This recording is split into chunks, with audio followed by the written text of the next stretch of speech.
Assalomu alaykum. Hozir baqlajondan mazali salat tayyorlaymiz. Qani ketdik. Hozir baqlajonni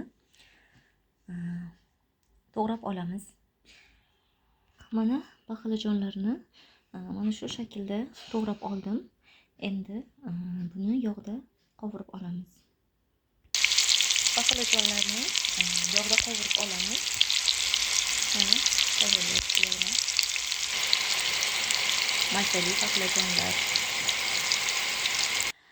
Baqlajonni ham pishirib oldim. Endi bodringni to'g'rab solamiz. Mana shu ko'rinishda bodringni to'g'rab oldim. Endi sovuramiz baqlajonga.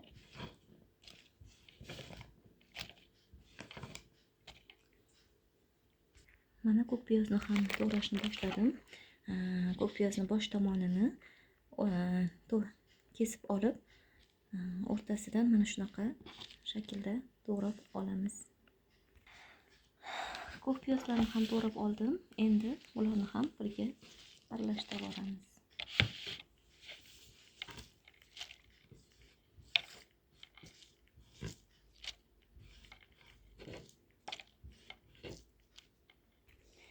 Endi marinadlangan shampinyonni ham to'g'rab baqlajonga solib olamiz.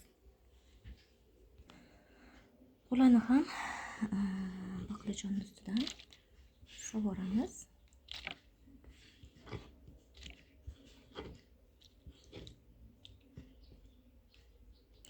Endi pomidor bilan chesnokni ham to'g'rab sovuramiz. Pomidorlarni mana shu ko'rinishda to'g'rab oldim.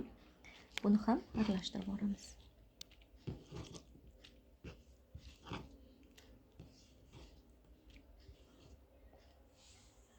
Chesnokni ham maydalab to'g'rab oldim. Buni ham aralashtirib olamiz.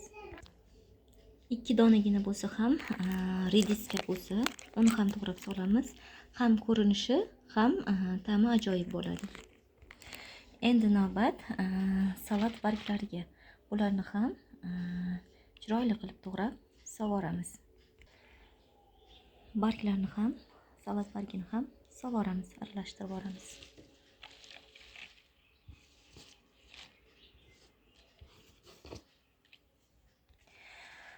Tabga qarab ziravorlar sepdim. Mana ziravorlar soldim.